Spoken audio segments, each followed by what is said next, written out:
Hi friends, welcome back. तो आज जो है एक बहुत ही बुरी खबर आई है कि एक और नेपाल में एयरप्लेन का क्रैश हुआ है और उसमें जो है सौर्या एयरलाइंस इन्वॉल्व थी। और इसमें मैं आपको एक क्लिप प्ले करके दिखाता हूं जिससे देखते हैं कि एग्जैक्टली हुआ क्या था। यहाँ से प्लेन आ रहा है और ये देखिए।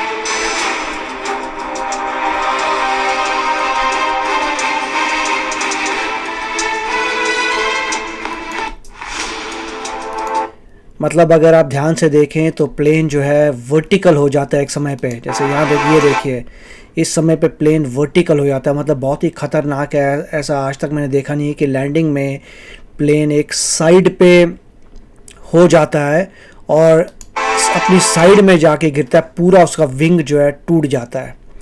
तो ये बहुत ही अजीब सा है। और इसमें देखिए सौर एयरलाइंस इन्वॉल्व थी, उसमें 18 लोग थे, 17 कंपनी एम्प्लॉयज़ थे और मेरे ख्याल से एक बच्चा था।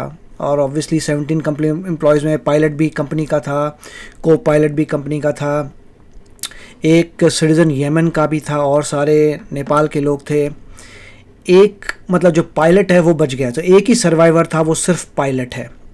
और प्लेन जा रहा था त्रिभुवन इंटरनेशनल एयरपोर्ट से पोखरा।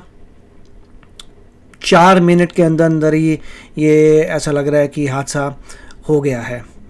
और क्रैश विद इन 4 मिनट्स। पोखरा जो है second biggest city in Nepal है। और हम वीडियो तो हमने देखा था किस तरीके से वो एक तरफ पे वियर होके वहाँ गिर जाता है। तो ये बहुत ही अजीब सी बात है। अब ये देखिए यहाँ पे आपको नज़र आ रहा है, ये त्रिभुवन इंटरनेशनल एयरपोर्ट है और ऑफ कोर्स ये तो मैंने ड्राइव टाइम 6 आवर्स है टू गो टू पोखरा। अब इसमें देखिए ये पायलट है जिसको रेस्क्यू किया है, तो ऑब्वियसली अब पायलट जो है बता देगा कि क्या प्रॉब्लम हुई थी।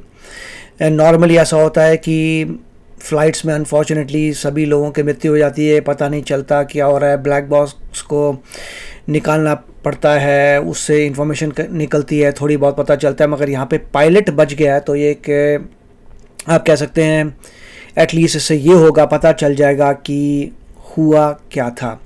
और ऐसा नेपाल में पहली बार नहीं हुआ, कई बार हो चुका है। और देखते हैं कि नेपाल का अनफॉर्चुनेटली बहुत ही पुअर है सेफ्टी रिकॉर्ड और उसके कुछ रीजंस भी हैं। एक ये है कि देखिए डेफिनेटली माउंटेनस एरिया है, टोपोग्राफी टफ है, वेदर कंडीशंस हैं। पहाड़ी इलाके में अगर जब भी आप प्लेन चलाएंगे तो कोई ना कोई प्रॉब्लम तो आएगी। अब इसमें एक और लोग कह रहे हैं कि गवर्नमेंट जो है उसने प्रॉपर्ली रेगुलेट नहीं किया हुआ इंडस्ट्री को, तो वो भी एक रीज़न है प्रॉब्लम्स का। अब अगर आप हिस्ट्री देखें तो येती एयरलाइंस थी, जनवरी 2023 में उनका क्रैश हुआ था पोखरा में, ठीक है। 72 पीपल उस वक्त जो है लास्ट ईयर जनवरी में उनकी मृत्यु हुई थी। और रीज़न निकला था कि पायलट ने, इट वाज अ पायलट की गलती थी, तो पायलट ने ठीक रॉन्ग लेवर्स लगा दिए, सही तरीके से नहीं लैंड हो पाया, 72 पीपल की जान चलेगी। अब येती एयरलाइंस देखिए कि उससे पहले 1 साल पहले 2022 में तारा एयर जो सब्सिडरी है येती की ही, उसमें भी फिर प्रॉब्लम आई थी। पोखरा टू जॉमसम जा रहे थे, जॉमसम एक विलेज है हाई अल्टीट्यूड पे, पूरा नेपाली हाई अल्टीट्यूड पे है, और उसमें 22 पैसेंजर्स की मृत्यु हो गई थी। उससे पहले फिर वापस जाते हैं 2016 में, फिर वही तारा एयरप्लेन जो है, जो येती एयरलाइंस की सब्सिडरी है, उसका फिर क्रैश हुआ था, 23 पीपल की मृत्यु हो गई थी। तो इसमें जो ये नज़र आ रहा है कि नेपाल में कॉन्टीन्यूसली प्रॉब्लम्स आ रही हैं।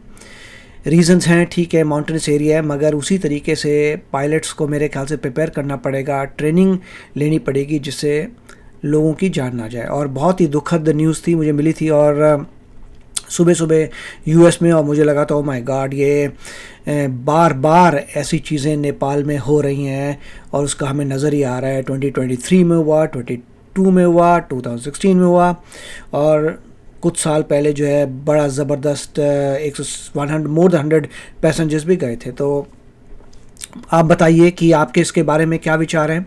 ऑफ कोर्स जो लोग नेपाल से, उनको बहुत दुख हो रहा होगा कि उनके देश में बार बार इस तरीके के एक्सीडेंट्स हो रहे हैं, और आई होप कि पायलट बता दे कि इस बार क्या हुआ था। और ये बहुत ही मतलब देख के डेंजरस नज़र आता है कि जो भी नेपाल में जा रहा है, डेंजरस लग रहा है कि वहाँ का माउंटेनस एरिया और जितनी भी वेदर कंडीशंस है उससे it is looking like a very scary, ये सब देखते हुए। तो आप बताइए आपके क्या विचार हैं, और मिलेंगे फिर अगले वीडियो में। Take care, bye bye.